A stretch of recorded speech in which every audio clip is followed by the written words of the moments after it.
शुक्लाम्बरधरं विष्णुं शशिवर्णं चतुर्भुजं प्रसन्नवदनं ध्यायेत् सर्वविघ्नोपशान्तये। व्यासं वसिष्ठनप्तारं शक्तेः पौत्रमकल्मषम् पराशरात्मजं वन्दे शुकतातं तपोनिधिं। व्यासाय विष्णुरूपाय व्यासरूपाय विष्णवे नमो वै ब्रह्मनिधये वासिष्ठाय नमो नमः। अविकाराय शुद्धाय नित्याय परमात्मने सदैकरूपरूपाय विष्णवे सर्वजिष्णवे। यस्य स्मरणमात्रेण जन्म संसारबन्धनात् विमुच्यते नमस्तस्मै विष्णवे प्रभविष्णवे। ॐ नमो विष्णवे प्रभविष्णवे। श्रीवैशम्पायन उवाच श्रुत्वा धर्मानशेषेण पावनानि च सर्वशः युधिष्ठिरश्चान्तनवं पुनरेवाभ्यभाषत। युधिष्ठिर उवाच किमेकं दैवतं लोके किं वाप्येकं परायणम् स्तुवन्तः कमर्चन्तः प्राप्नुयुर्मानवाः शुभम्। को धर्मः सर्वधर्माणां भवतः परमो मतः किं जपन्मुच्यते जन्तुर्जन्म संसारबन्धनात्। श्रीभीष्म उवाच जगत्प्रभुं देवदेवमनन्तं पुरुषोत्तमं स्तुवन्नाम सहस्रेण पुरुषः सततोत्थितः। तमेव चार्चयन् नित्यं भक्त्या पुरुषमव्ययम् ध्यायन् स्तुवन्नमस्यंश्च यजमानस्तमेव च। अनादिनिधनं विष्णुं सर्वलोकमहेश्वरम्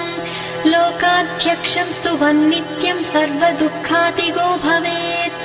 ब्रह्मण्यं सर्वधर्मज्ञं लोकानां कीर्तिवर्धनम् लोकनाथं महद्भूतं सर्वभूतभवोद्भवम्। एष मे सर्वधर्माणां धर्मोऽधिकतमो मतः यद्भक्त्या पुण्डरीकाक्षं स्तवैरर्चेन्नरः सदा। परमं यो महत्तेजः परमं यो महत्तपः परमं यो महद्ब्रह्म परमं यः परायणम्। पवित्राणां पवित्रं यो मङ्गलानां च मङ्गलम् दैवतं देवतानां च भूतानां यो व्ययः पिता। यतः सर्वाणि भूतानि भवन्त्यादियुगागमे यस्मिंश्च प्रलयं यान्ति पुनरेव युगक्षये।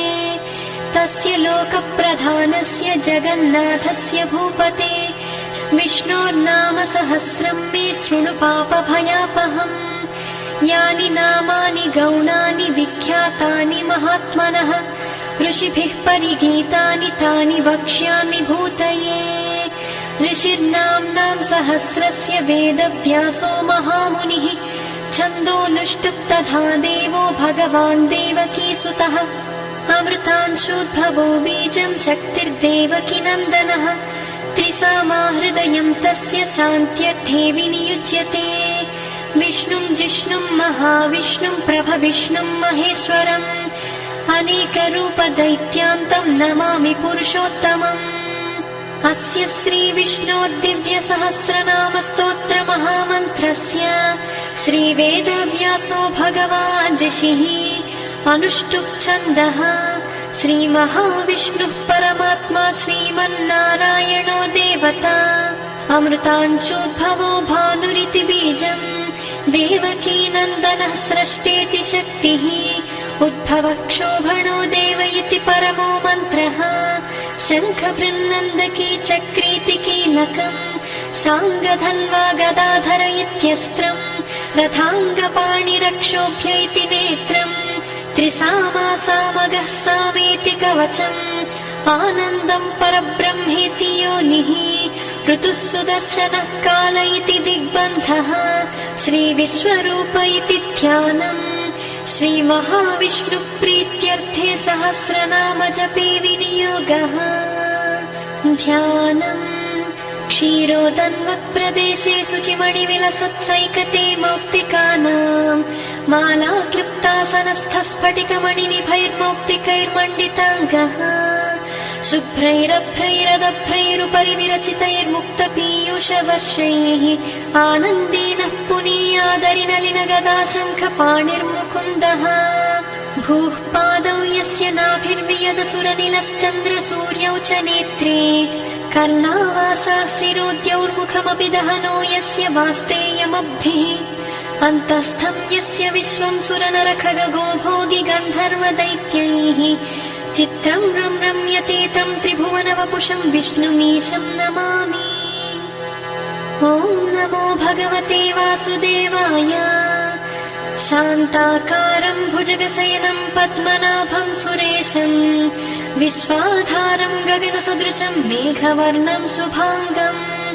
लक्ष्मीकान्तं कमलनयनं योगिहृद्ध्यानगम्यं वन्दे विष्णुं भवभयहरं सर्वलोकैकनाथम्। मेघश्यामं पीतकौशेयवासं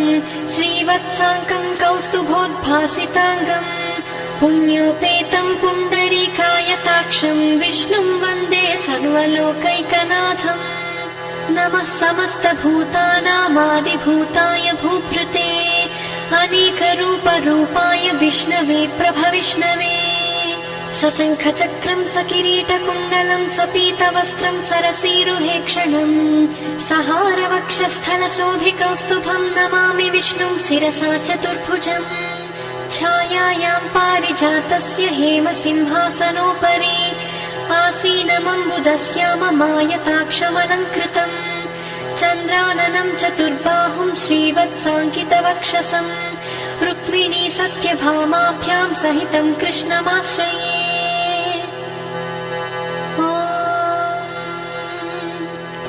विश्वं विष्णुर्वषट्कारो भूतभव्यभवत्प्रभुः भूतकृद्भूतभृद्भावो भूतात्मा भूतभावनः भूतात्मा परमात्मा च मुक्तानां परमागतिः अव्ययः पुरुषः साक्षी क्षेत्रज्ञोऽक्षर एव च योगो योगविदां नेता प्रधानपुरुषेश्वरः नारसिंहवपुः श्रीमान् केशवः पुरुषोत्तमः सर्वस्सिवस्थाणुः भूतादिर्निधिरव्ययः सम्भवो भावनो भर्ता प्रभवः प्रभुरीश्वरः स्वयंभू शम्भुरादित्यः पुष्कराक्षो महास्वनः अनादिनिधनो धाता विधाता धातुरुत्तमः अप्रमेयो हृषीकेशः पद्मनाभोऽमरप्रभुः विश्वकर्मा मनुस्त्वष्टा स्थविष्टः स्थविरो ध्रुवः अग्राह्य शाश्वतः कृष्णो लोहिताक्षः प्रतर्दनः प्रभूतस्तिककुद्भाम पवित्रं मङ्गलं परम् ईशानः प्राणदः प्राणो ज्येष्ठः श्रेष्ठः प्रजापतिः हिरण्यगर्भो भूगर्भो माधवो मधुसूदनः ईश्वरो विक्रमी धन्वी मेधावी विक्रमः क्रमः अनुत्तमो दुराधश्च कृतज्ञः कृतिरात्मवान् सुरेशः शरणं शर्म विश्वरेताः प्रजाभवः अहः संवत्सरो व्याळः प्रत्ययः सर्वदर्शनः अजः सर्वेश्वरः सिद्धः सिद्धिः सर्वादिरच्युतः वृषाकपिरमेयात्मा सर्वयोगविनिसृतः वसुर्वसुमनः सत्यः समात्मा संमितः समः अमोघः पुण्डरीकाक्षो वृषकर्मा वृषाकृतिः रुद्रो बहुशिरा बभ्रुः विश्वयोनिः शुचिश्रवाः अमृतः शाश्वतस्थाणुः वरारोहो महातपाः सर्वगः सर्वविद्भानुः विश्वक्सेनो जनार्दनः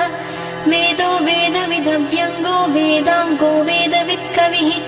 लोकाध्यक्षः सुराध्यक्षो धर्माध्यक्षः कृताकृतः चतुरात्मा चतुर्व्यूहः चतुर्दंष्ट्रश्चतुर्भुजः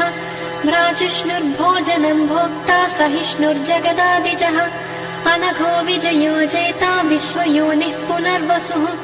उपेन्द्रो वामनः प्रांशुरमोघः सुचिरूर्जितः अतीन्द्रः सङ्ग्रहः सर्गो धृतात्मा नियमो यमः वेद्यो वैद्यः सदा योगी वीरः माधवो मधुः अतीन्द्रियो महामायो महोत्साहो महाबलः महाबुद्धिर्महावीर्यो महाशक्तिर्महाद्युतिः अनिर्देश्य वपुः श्रीमान् अमेयात्मा महादृधृक् महेश्वासो महीभर्ता श्रीनिवासः सताङ्गतिः अनिरुद्धः सुरानन्दो गोविन्दो गोविदाम्पतिः मरीचिर्दमनोहंसः सुवर्णो भुजगोत्तमः हिरण्यनाभः सुतपा पद्मनाभः प्रजापतिः अमृत्युः सर्वदृक्सिंहः सन्धाता सन्धिमान् स्थिरः अजो दुर्मर्षणः शास्ता विश्रुतात्मा सुरारिः गुरुर्गुरुतमो धाम सत्यः सत्यपराक्रमः निमिषो निमिषस्रग्वी वाचस्पतिरुदारधीः अग्रणीर्ग्रामणे श्रीमान् न्यायो नेता समीरणः सहस्रमूर्धा विश्वात्मा सहस्राक्षः सहस्रपात् आवर्तनो निवृतात्मा संवृतः सम्प्रमर्दनः अहः संवर्तको वह्निरनिलो धरणीधरः सुप्रसादः प्रसन्नात्मा विश्वधृग्विश्वभुग्विभुः सत्कर्ता सत्कृतः साधुः जह्नुर्नारायणो नरः असङ्ख्येयो प्रमेयात्मा विशिष्टः शिष्टकृच्छुचिः सिद्धार्थः सिद्धसङ्कल्पः सिद्धिदः सिद्धिसाधनः वृषाही वृषभो विष्णुः वृषपर्वा वृषोदरः वर्धनो वर्धमानश्च विविक्तः श्रुतिसागरः सुभुजो दुर्धरो वाग्मी महेन्द्रो वसुदो वसुः नैकरूपो बृहद्रूपः सिपिविष्टः प्रकाशनः ओजस्तेजोद्युतिधरः प्रकाशात्मा प्रतापनः बुद्धः स्पष्टाक्षरो मन्त्रः चन्द्रांशुर्भास्करद्युतिः अमृतांशूद्भवो भानुश्च बिन्दुः सुरेश्वरः औषधं जगतः सेतुः सत्यधर्मपराक्रमः भूतभव्यभवन्नाथः पवनः पावनो नलः कामः कामकृत्कान्तः कामः कामप्रदः प्रभुः युगादिकृद्युगावर्तो नैकमायो महासनः अदृश्यो व्यक्तरूपश्च सहस्रचिदनन्तचित् इष्टो विशिष्टः शिष्टेष्टः शिखण्डी नहुषो वृषः क्रोधः क्रोधकृत्कर्ता विश्वबाहुर्महीधरः अच्युतः प्रथितः प्राणः प्राणदो वासवानुजः अपां निधिरधिष्ठानमप्रमत्तः प्रतिष्ठितः स्कन्दः स्कन्दधरो धुर्यो वरदो वायुवाहनः वासुदेवो बृहद्भानुः आदिदेवः पुरन्दरः अशोकस्तारणस्तारः शूरः शौरिर्जनेश्वरः अनुकूलः सतावर्तः पद्मी पद्मनिभेक्षणः पद्मनाभोरविन्दाक्षः पद्मगर्भः शरीरभृत् महद्धिरुद्धो वृद्धात्मा महाक्षो गरुडध्वजः अतुलः शरभो भीमः समयज्ञो हविर्हरिः सर्वलक्षणलक्षण्यो लक्ष्मीवान् समितिञ्जयः विक्षरो रोहितो मार्गो हेतुर्दामोदरः सहः महीधरो महाभागो वेगवानमितासनः उद्भवः क्षोभणो देव श्रीगर्भः परमेश्वरः करणं कारणं कर्ता विकर्ता गहनो गुहः व्यवसायो व्यवस्थानः संस्थानः स्थानदो ध्रुवः परर्थिः परमस्पष्टस्तुष्टः पुष्टः सुभेक्षणः रामो विरामो विरतो मार्गो नेयो नयो नयः वीरः शक्तिमतां श्रेष्ठो धर्मो धर्मविदुत्तमः वैकुण्ठः पुरुषः प्राणः प्राणदः प्रणवः पृथुः हिरण्यगर्भः शत्रुघ्नो व्याप्तो वायुरधोक्षजः ऋतुः सुदर्शनः कालः परमेष्ठी परिग्रहः उग्रः संवत्सरो दक्षो विश्रामो विश्वदक्षिणः विस्तारः स्थावरस्थाणुः प्रमाणं बीजमव्ययम् अर्थोऽनर्थो महाकोशो महाभोगो महाधनः अनिर्विण्णस्थविष्टो भूर्धर्मयूपो महामखः नक्षत्रनेमिर्नक्षत्री क्षमः क्षामः समीहनः यज्ञयुज्यो महेज्यश्च क्रतुः सत्रं सतां गतिः सर्वदर्शी निवृत्तात्मा सर्वज्ञो ज्ञानमुत्तमम् सुव्रतः सुमुखः सूक्ष्मः सुघोषः सुखदः सुहृत् मनोहरो जितक्रोधो वीरबाहुर्विदारणः स्वापनः स्ववशो व्यापी नैकात्मा नैककर्मकृत् वत्सरो वत्सलो वत्सी रत्नगर्भो धनेश्वरः धर्मगुब्धर्मकृद्धर्मी सदसक्षरमक्षरम् अविज्ञाता सहस्रांशुः विधाता कृतलक्षणः गभस्तिनेमि सत्त्वस्थ सिंहो भूतमहेश्वरः आदिदेवो महादेवो देवेशो देवभृद्गुरुः उत्तरो गोपतिर्गोप्ता ज्ञानगम्यः पुरातनः शरीरभूतभृद्भोक्ता कपीन्द्रो भूरि दक्षिणः सोमपोऽमृतपः सोमः पुरुजित्पुरुसत्तमः विनयोजयः सत्यसन्धो दासार्हः सात्वतां पतिः जीवो विनयिता साक्षी मुकुन्दो मितविक्रमः अम्भोनिधिरनन्तात्मा महोदधिशयोऽन्तकः अजो महार्हः स्वाभाव्यो जिता मित्रप्रमोदनः आनन्दो नन्दनो नन्दः सत्यधर्मा त्रिविक्रमः महर्षिः कपिलाचार्यः कृतज्ञो मेदिनीपतिः त्रिपदस्त्रिदशाध्यक्षो महाशृङ्गः कृतान्तकृत् महावराहो गोविन्दः सुषेणः कनकाङ्गदी गुह्यो गभीरो गहनो गुप्तश्चक्रगदाधरः मेधास्वाङ्गोजितः कृष्णो दृढः सङ्कर्षणोच्युतः वरुणो वारुणो वृक्षः पुष्कराक्षो महामनाः भगवान् भगवानन्दी वनमाली हलायुधः आदित्यो ज्योतिरादित्यः सहिष्णुर्गतिसप्तमः सुधन्वाखण्डपरशुः दारुणो द्रविणप्रदः दिवि स्पृक् सर्वदृग्न्यासो वाचस्पतिरयो निजः त्रिसामासामगः साम निर्बाणं भेषजम्भिषक् सन्न्यासकृच्छमः शान्तो निष्ठा शान्तिः परायणम् शुभाङ्गः शान्तिदः षष्ठा कुमुदः कुवलेशयः गोहितो गोपतिर्गोप्ता वृषभाक्षो वृषप्रियः अनिवर्ती निवृत्तात्मा संक्षेप्ताक्षेमकृच्छिवः श्रीवत्सवक्षाः श्रीवासः श्रीपतिः श्रीमताम्बरः श्रीधः श्रीशः श्रीनिवासः श्रीनिधिः श्रीविभावनः श्रीधरः श्रीकरः श्रेया श्रीमान् लोकत्रयाश्रयः स्वक्षः स्वङ्गः सतानन्दो नन्दिर्ज्योतिर्गणेश्वरः विजितात्मा विधेयात्मा सत्कीर्तिश्चिन्न संशयः उदीर्णः सर्वतश्चक्षुरनीशः शाश्वतस्थिरः भूषयो भूषणो भूतिर्विशोकः शोकनाशनः अर्चिष्मानर्चितः कुम्भो विशुद्धात्मा विशोधनः अनिरुद्धो प्रतिरथः प्रद्युम्नो मितविक्रमः कालनेमिनिहावीरः शौरिः सूरजनेश्वरः त्रिलोकात्मा त्रिलोकेशः केशवः केशिहा हरिः कामदेवः कामपालः कामी कान्तकृतागमः अनिर्देश्य वपुर्विष्णुः वीरोऽनन्तो धनञ्जयः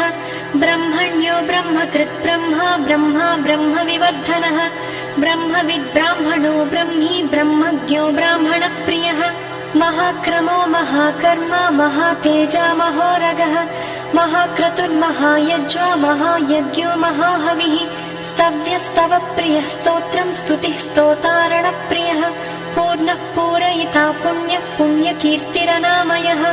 मनोजवस्थितकरो वसुरेता वसुप्रदः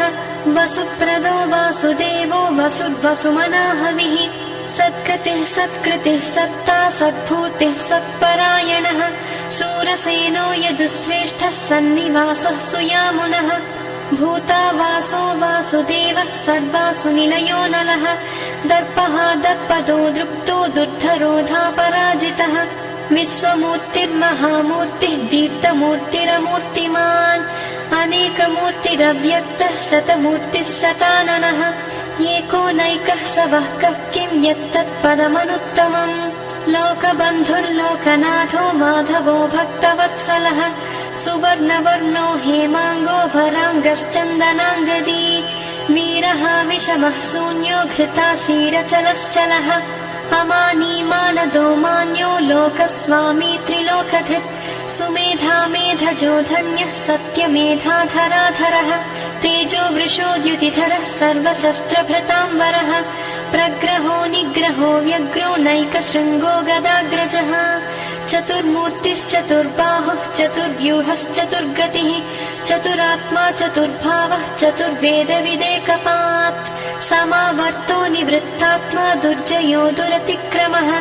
दुर्लभो दुर्गमो दुर्गो दुरावासो दुरारिः शुभाङ्गो लोकसारङ्गः सुतन्तुस्तन्तुवर्धनः इन्द्रकर्मा महाकर्मा कृतकर्मा कृतागमः उद्भवः सुन्दरः सुन्दो रत्ननाभः सुलोचनः अर्को वाजसनः शृङ्गी जयन्तः सर्वविजयी सुवर्णबिन्दुरक्षोभ्य सर्ववागीश्वरेश्वरः महाह्रदो महागर्तो महाभूतो महानिधिः कुमुदः कुन्दरः कुन्दः पर्जन्यः पावनो निलः अमृताशोऽमृतवपुः सर्वज्ञः सर्वतोमुखः सुलभः सुव्रतः सिद्धः शत्रुजित् शत्रुतापनः न्यग्रोधोदुम्बरो स्वत्थच्चाणूरान्धनिषूदनः सहस्रार्चिः सप्तजिह्वा सप्तैधा सप्तवाहनः अमूर्तिरनघो चिन्त्यो भयकृद्भयनाशनः अणुर्बृहत्कृशस्थूलो गुणभृन्निर्गुणो महान् अधृतस्वधृतस्वास्य प्राग्वंशो वंशवर्धनः भारभृत्कथितो योगी योगी सः सर्वकामदः आश्रमः श्रवणः क्षामः सुवर्णो वायुवाहनः धनुर्धरो धनुर्वेदो दण्डो दमयिता दमः अपराजितः सर्वसहो नियन्ता नियमो यमः सत्त्ववान् सात्विकः सत्यः सत्यधर्मपरायणः अभिप्रायः प्रियार्होर्हः प्रियकृत्प्रीतिवर्धनः विहाय सगतिर्ज्योतिः सुरुचिः हुत भुग्विभुः रविर्विरोचनः सूर्यः सविता रविलोचनः अनन्तो हुत भुग्भोक्ता सुखदो नैकदोऽग्रजः अनिर्विण्णः सदामर्षि लोकाधिष्ठानमद्भुतः सनात् सनातनतमः कपिलः कपिरव्ययः स्वस्तिदः स्वस्ति कृत् स्वस्ति स्वस्ति भुक् स्वस्ति दक्षिणः अरौद्रः कुण्डली चक्री विक्रम्योर्जितशासनः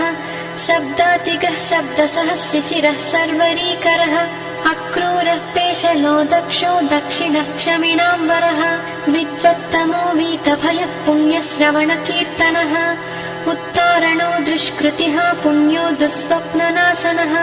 वीरः रक्षणः सन्तो जीवनः पर्यवस्थितः अनन्तरूपोऽनन्तश्रीजितमन्युर्भयापहः चतुरश्रो गभीरात्मा विदिशो व्यादिशो दिशः अनादिर्भूर्भुवो लक्ष्मी सुवीरो रुचिराङ्गदः जननो जनजन्मादिः भीमो भीमपराक्रमः आधारनिलयो धाता पुष्पहासः प्रजागरः ऊर्ध्वगः सत्पथाचारः प्राणदः प्रणवप्पणः प्रमाणं प्राणनिलयः प्राणधृत् प्राणजीवनः तत्त्वं तत्त्वविदेकात्मा जन्म मृत्युजरातिगः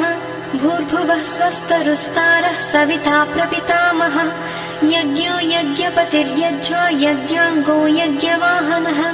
यज्ञभृत् यज्ञकृत् यज्ञी यज्ञभुक् यज्ञसाधनः यज्ञान्तकृत् यज्ञगुह्यमन्नमन्नादयेव च आत्मयोनिः स्वयं जातो वैखानः सामगायनः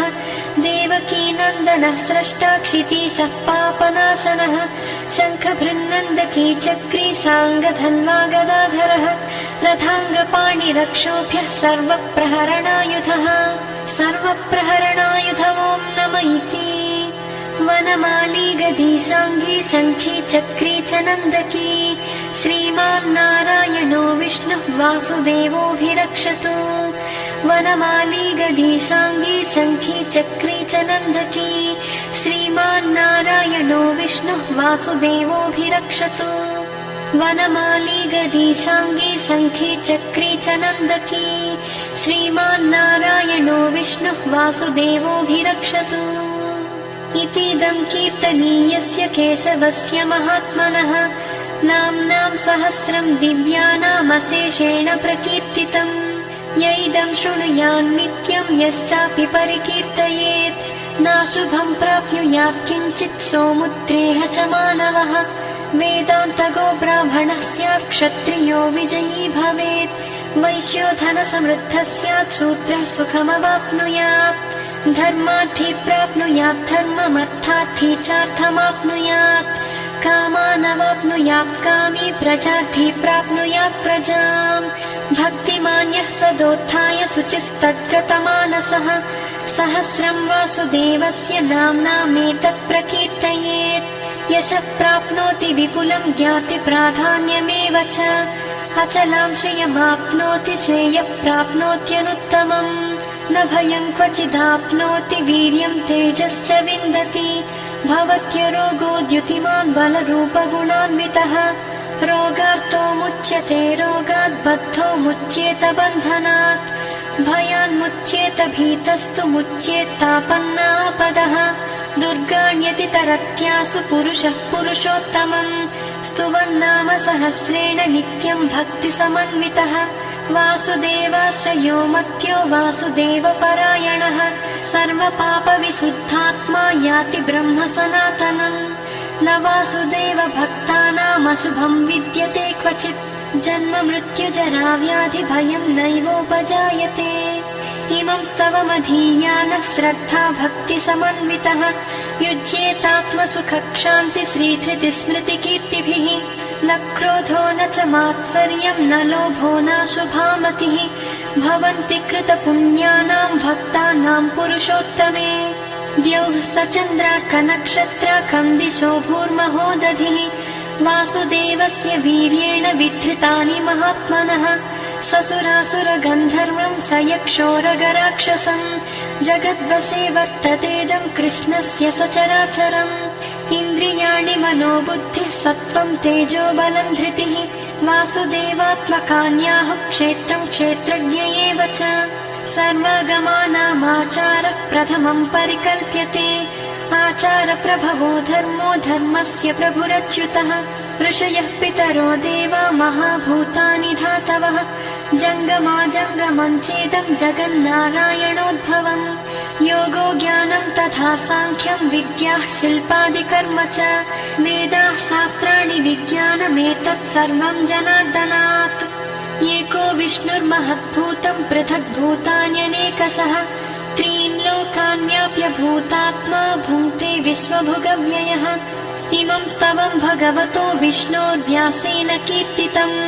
पठेद्य इच्छेत् पुरुषः श्रेयः प्राप्तुं सुखानि च विश्वेश्वरमजं देवं जगतः प्रभुमव्ययम् भजन्ति ये पुष्कराक्षं न ते यान्ति पराभवम्